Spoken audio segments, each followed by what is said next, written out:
Good morning, everyone. Maranatha, chapter 282, October 9th. In the dens and caves of the earth.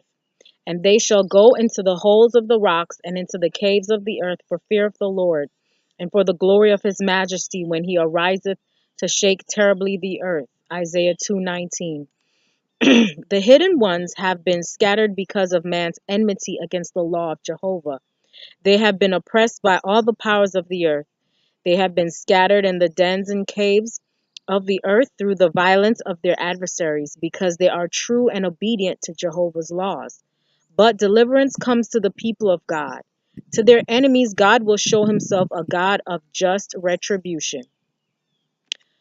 From the dens and the caves of the earth that have been the secret hiding places of God's people, they are called forth as his witnesses, true and faithful.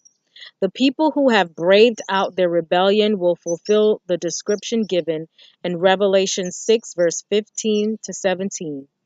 In these very caves and dens, they find the very statement of truth in the letters and in the publications as witness against them. The shepherds who lead the sheep in false paths will hear the charge made against them. It was you who made light of truth. It was you who told us that God's law was abrogated, that it was a yoke of bondage. It was you who voiced the false doctrines when I was convicted that these Seventh-day Adventists had the truth.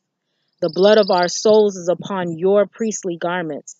Now will you pay the ransom for my soul?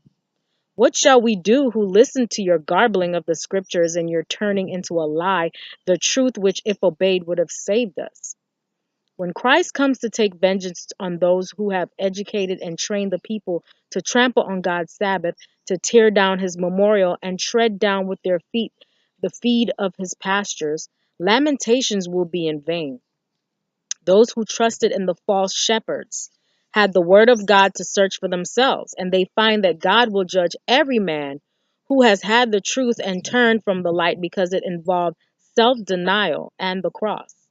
Rocks and mountains cannot screen them from the indignation of him that sitteth on the throne and from the wrath of the Lamb. Have a great day today, Maranatha.